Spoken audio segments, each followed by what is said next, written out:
Fala galera, tudo bem com vocês? Como passaram o fim de semana? Como foi o seu longão? Espero que tudo tenha corrido muito bem.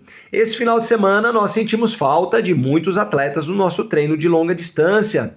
Talvez as dores musculares geradas pelo treino na areia tenha feito com que muitos atletas não se sentissem aí dispostos para realizar o treino no sábado. Espero que tenham conseguido realizá-lo no domingo ou mesmo no sábado no período da tarde. Lembrando da importância dessa sessão de treinamento que é o treino de longa distância, tá bom, pessoal? É um treino extremamente importante para desenvolver o nosso endurance, a nossa resistência, e será benéfico não apenas para quem vai participar de provas mais longas, como maratonas e meias maratonas, mas também para quem vai participar de provas mais curtas, como 10 e 5 quilômetros. O longão é fundamental porque ele traz benefícios, adaptações fisiológicas que só esse método pode trazer para nós. Beleza? Vamos agora então para a explicação dos principais treinos dessa semana. Semana que começa com um teste de desempenho, o T30. É um teste estimativo do segundo limiar de lactato, ou segundo limiar metabólico, ou ainda o segundo limiar ventilatório. Então, quando a gente fala segundo limiar metabólico, já envolve tudo. Envolve tanto fatores ventilatórios, como análise dos gases que nós consumimos e que nós expelimos aí durante o exercício, quanto análise também de concentrações de metabólitos na corrente sanguínea, como lactato.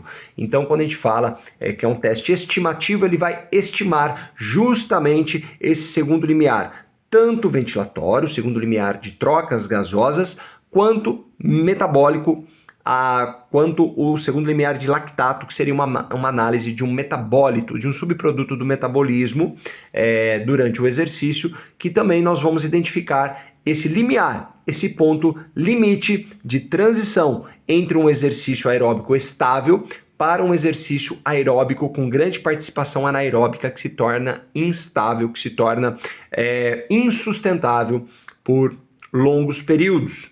Então, o segundo limiar metabólico, ele identifica justamente até onde o nosso metabolismo aeróbico ele é estável e ele é passível de ser sustentado por um longo período de tempo, por exemplo, 30, 40 minutos.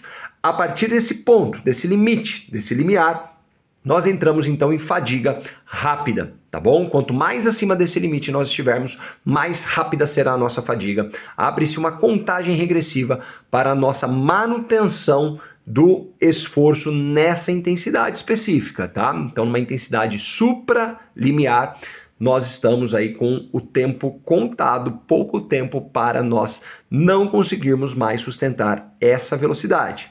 Dependendo do quão acima ela está do segundo limiar, vai ser um curto período de tempo que nós vamos sustentar nessa velocidade, ou um período um pouquinho mais longo, mas não vai passar aí de 10, 15 minutos. Quando a gente passa esse segundo limiar, a gente não consegue sustentar mais atividade por 10 ou 15 minutos, mesmo passando um pouquinho apenas desse ponto, desse limite, desse limiar. Tá bom, galera? Então, o teste é um teste estimativo do segundo limiar metabólico. Ele consiste na realização da maior quilometragem possível em 30 minutos de corrida intensa. Lembrando que essa corrida não pode ser intensa demais para você não começar essa corrida acima do limiar e ela não durar 30 minutos, durar apenas 10, 15 minutos, 20 minutos. Nós precisamos fazer uma corrida sustentável. Então, é importante que a gente comece o teste num ritmo moderado forte, porque esse ritmo moderado forte ele tende a se tornar muito difícil de ser sustentado depois de 10, 15, 20 minutos. No começo, nos primeiros 5 minutos, esse ritmo moderado forte, ele, por exemplo, digamos que você está a 5 minutos por quilômetro, num pace de 5 por 1000, e você está sentindo que está moderado para forte, certo? Nos primeiros minutos. Depois de 10 minutos, esse mesmo pace já você vai ter outra percepção, né? Você já vai ter acumulado um pouco mais de lactato, sua concentração de lactato sanguíneo está subindo e você já começa a sentir a fadiga. E para sustentar esse limite, esse ritmo até o final, você vai sentir bastante dificuldade. Não mais aquela percepção moderada forte, mas uma percepção de esforço, muitas vezes ali nos últimos 5 minutos de teste, né? Depois dos 25 minutos de teste, esse ritmo se torna fortíssimo, a intensidade, a percepção de esforço se torna altíssima. Tá bom? Mas é esse mesmo teste, é um teste all out que a gente fala, é um teste onde você tem que dar o seu máximo mesmo, então é muito importante que você dê o seu máximo no teste, mas tome muito cuidado para que você dê o seu máximo, principalmente nos últimos minutos do teste e não lá no começo, tá? Que você sustente essa velocidade mais ou menos estável do começo até o final. Claro que há variações, há tendência da gente começar um pouco mais forte, ter no meio do teste, o ritmo caindo um pouquinho e no final do teste voltando a acelerar novamente, né? Especialmente no último quilômetro ou nos últimos 2 quilômetros, tá? Então é uma dinâmica natural do pace num teste all out com essa duração de 30 minutos, né? Uma saída mais forte, um ritmo um pouco mais para moderado no meio, um ritmo forte de novo no final, tá? Uma dinâmica normal, pode ser utilizado, mas a gente tem que tentar fazer um teste um pouco mais uniforme, tá? Mais estável possível. Beleza, galera? Mas é um teste all out, é um teste onde você vai pôr toda a sua energia à disposição desse teste, por isso all out, certo? Muito bem, então nós vamos começar a semana com esse teste. É muito importante você aquecer muito bem, fazer um aquecimento aí de 10, 15, 20 minutos para fazer o teste de 30 minutos. Quanto mais aquecido você entrar no teste, melhor. Já que você, aquecendo o seu metabolismo aeróbico, você já vai colocando esse metabolismo na sua potência máxima. A potência máxima do metabolismo aeróbico a gente atinge a partir de 20 minutos de atividade aeróbica. Então a gente começa a atividade aeróbica com aquecimento, e se esse aquecimento chegar até 20 minutos, você estará chegando na potência máxima do seu metabolismo aeróbico, e entrando no teste já com esse aquecimento, você vai performar melhor desde o início, né? Então você já estará no ápice do metabolismo aeróbico, que é um metabolismo que produz muita energia com pouquíssima fadiga. Então, quanto mais você conseguir energia desse metabolismo, que é mais estável, sustentável, você vai ter um desempenho melhor com menos fadiga, tá? Se você não aquece bem, você, para o mesmo pace, vamos dar o exemplo de 5 minutos por quilômetro novamente, se você não aquece bem, a 5 minutos por quilômetro, que seria algo estável para você, você pode estar ainda aquecendo o seu metabolismo aeróbico, e para manter esse pace de 5 minutos por quilômetro, você pode estar emprestando energia do metabolismo anaeróbico. E emprestando energia do metabolismo anaeróbico, você está produzindo metabólitos que vão gerar a fadiga, produzindo resíduos, lixo metabólico que vai acabar envenenando os seus músculos, vai acabar trazendo aquela ardência, aquela sensação de fadiga, de cansaço, precocemente. Por isso é muito importante aquecer bem para o teste, beleza, galera? É assim como para as provas feitas próximo do segundo limiar. As provas curtas, tá? As provas com duração aí por volta de 30 minutos, 30, 40 minutos. Então são provas que você fica muito perto desse limite. Então, se você não aquece bem, você com certeza entra no empréstimo de energia que gera fadiga, que gera resíduos que não vão contribuir para a manutenção do nosso ritmo e vão sim contribuir para uma quebra, para uma diminuição drástica de intensidade devido à fadiga, beleza? Feito o teste de 30 minutos, nós precisaremos coletar qual foi a quilometragem exata que você percorreu durante 30 minutos cravados, tá? Evitar fechar o relógio com 30 minutos e 5 segundos, 30 minutos e 10 segundos, porque isso vai interferir, claro, no resultado do teste. A gente precisa de 30 minutos e 0 segundos e a quilometragem que você atingiu nesse tempo, certo? A partir disso, nós temos, então, equações que vão dividir o seu pace, esse range de pace, né? Esse espectro de pace, em zonas de treinamento, zona 1, zona 2, zona 3, zona 4, zona 5A, 5B e 5C. Então são 7 zonas de treinamento, 7 zonas de intensidade, sendo que o resultado do segundo limiar, o resultado do seu teste estimativo de segundo limiar, o pace médio do seu teste será é o topo da sua zona 4, a interseção entre zona 4 e zona 5, tá bom?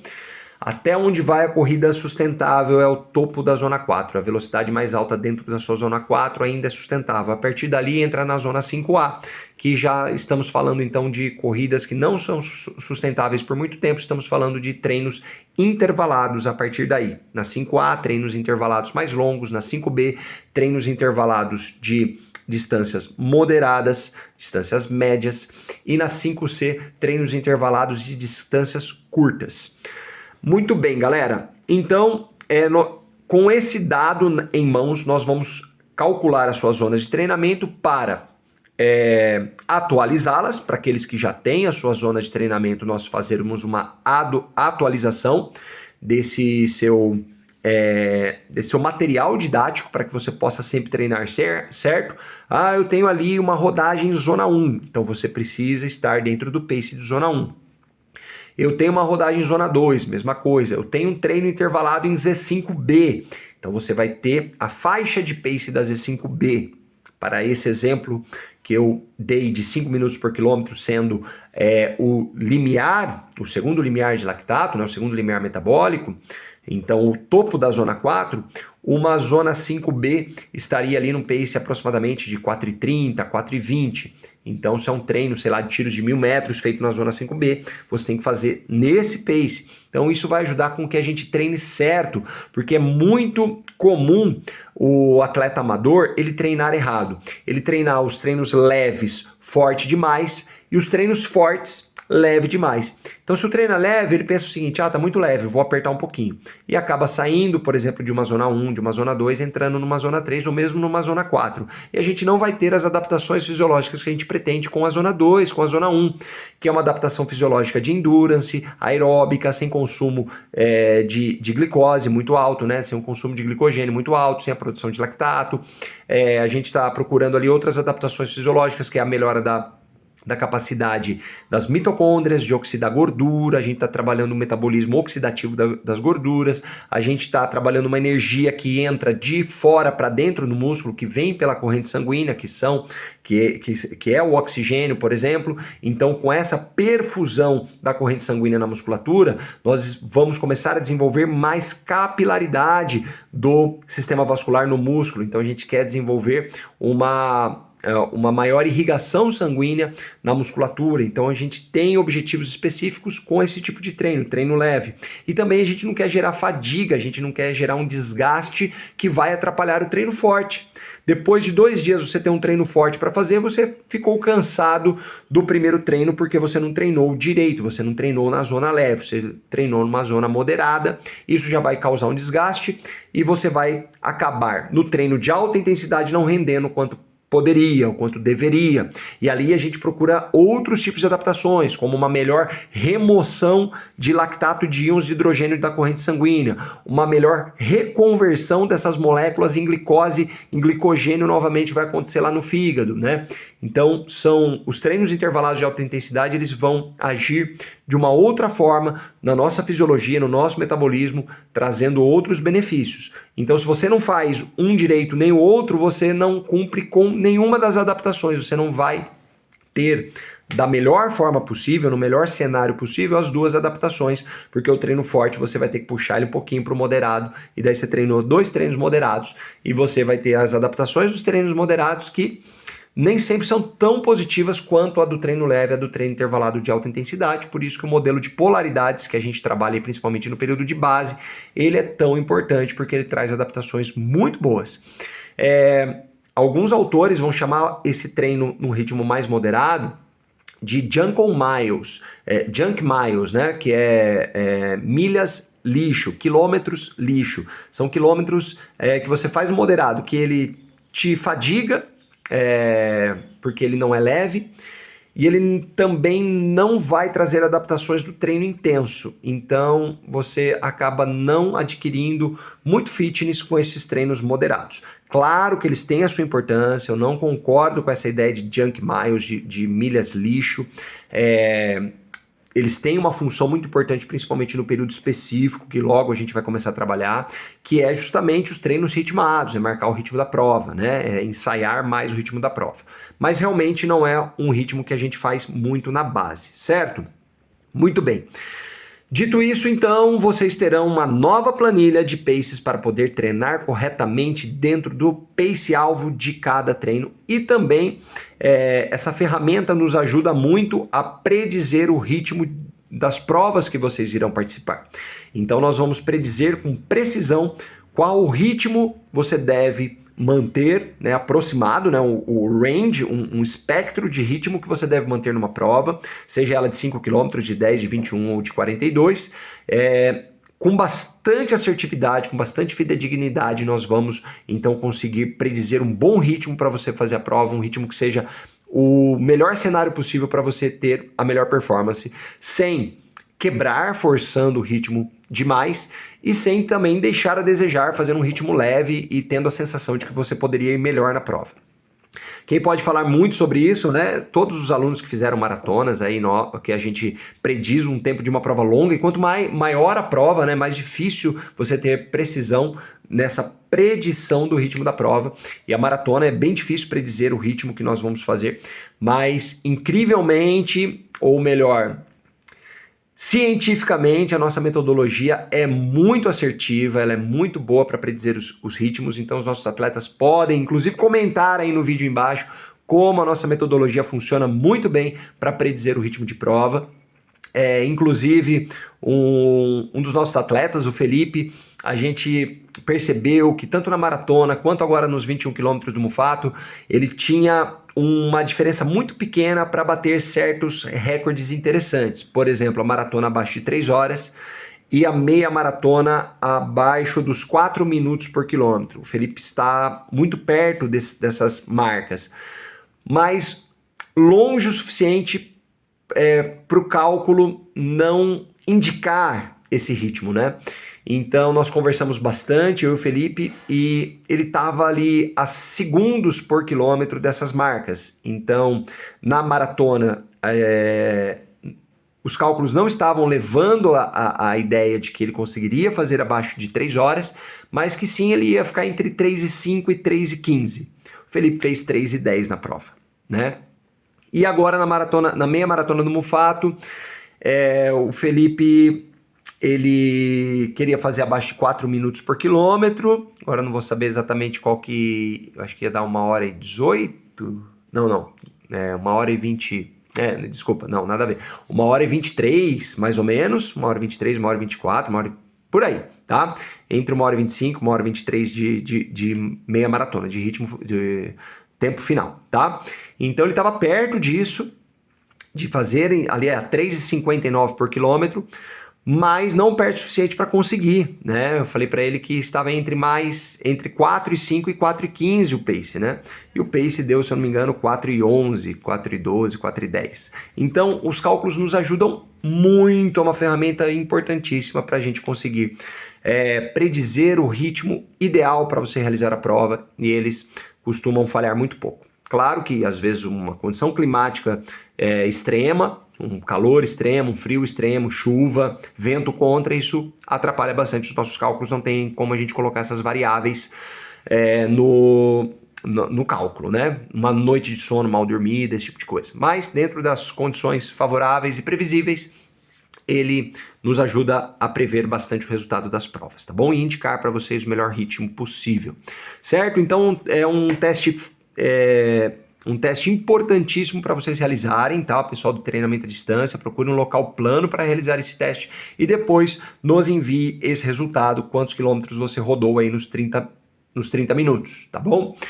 Muito bem, galera. Lembrando que para quem já tem bastante experiência com a corrida e tem objetivos mais ousados, aí, tanto de melhora de tempo quanto de provas longas, vocês têm rodagens adicionais cada vez mais presentes nas planilhas de vocês. Dê uma olhadinha se você não tem que rodar nos dias alternados com os treinos principais, tá bom? Por exemplo, quem treina de terça e quinta pode ter rodagens segunda, quarta e sexta, rodagens adicionais em zona 1, rodagens leves, para trazer aquelas adaptações que eu expliquei anteriormente, tá bom? Não só para quem quer correr provas longas, mas para quem quer melhorar performance nas provas curtas, também as rodagens adicionais são importantíssimas. Dê uma olhadinha se você não tem essas rodagens e também se você não tem uma rodagem extra no dia do treino, como forma de aquecimento ou desaquecimento, tá bom? Tá lá na sua planilha também se você tem essas rodagens extras ou não. Isso é mais indicado para os atletas mais experientes e que têm esses objetivos de melhora, tá? Assim, de melhora de performance mesmo, ou mesmo a participação em provas longas. Para quem tem o objetivo de simplesmente manter a saúde e a qualidade de vida em dia, ou mesmo é um atleta mais iniciante, são só os 3 treinos da semana que você deve realizar, tá bom? Para realizar mais treinos é importante que a gente vá ganhando experiência e a gente vai colocando aí na planilha de vocês, conforme vocês vão melhorando a experiência, o tempo, né? O lastro de treinamento de vocês e também conforme a vontade de vocês progredirem mais, beleza? Dito isso, o segundo treino importante da semana é um treino de rodagem um pouquinho mais intenso, um treino moderado em zona 3. Por enquanto, vai utilizando as zonas de treinamento que você já tem, e se você ainda não tem, você pode utilizar a percepção subjetiva de esforço, que é uma escala de 1 a 10 para o esforço que você está fazendo, para o esforço que a corrida está gerando em você, essa percepção de esforço. Numa escala de 1 a 10, nós vamos ter 2 números para cada zona de treinamento. Número 1 e 2 para a zona 1, então esforço muito leve, de 0 a 10 ele está 1 e 2. A zona 2, 3 e 4 e a zona 3, 5 e 6. E assim por diante, tá? Zona 4, 7 e 8 e zona 5, 9 e 10. Zona 5 é sempre 9 e 10. Só que a 5A, esse 9 e 10 vai demorar um pouco a chegar. Vai chegar com 2 km, por exemplo, tá? São tiros longos. A zona 5B, esse 9 ou 10 vai chegar muito mais cedo, ali por volta de 1.000 metros, certo? E a zona 5C, esse 9 e 10 vai chegar com 200 metros, 400 metros, que é a zona de treinos de tiros curtos, beleza? Muito bem, então a zona 3, essa rodagem que nós faremos aí no meio da semana, é uma nota para esforço de 5 a 6, beleza? Então uma corrida contínua, o mais contínua possível, lembrando de fazer uma hidratação rápida, para não perder essa frequência cardíaca de cruzeiro que a gente pretende com os treinos contínuos. E falando em treino contínuo, no final de semana nós teremos um longão de zona 2, ou seja, de percepção de esforço até 4, tá? Até no máximo 4 na escala de percepção subjetiva de esforço de 0 a 10, beleza?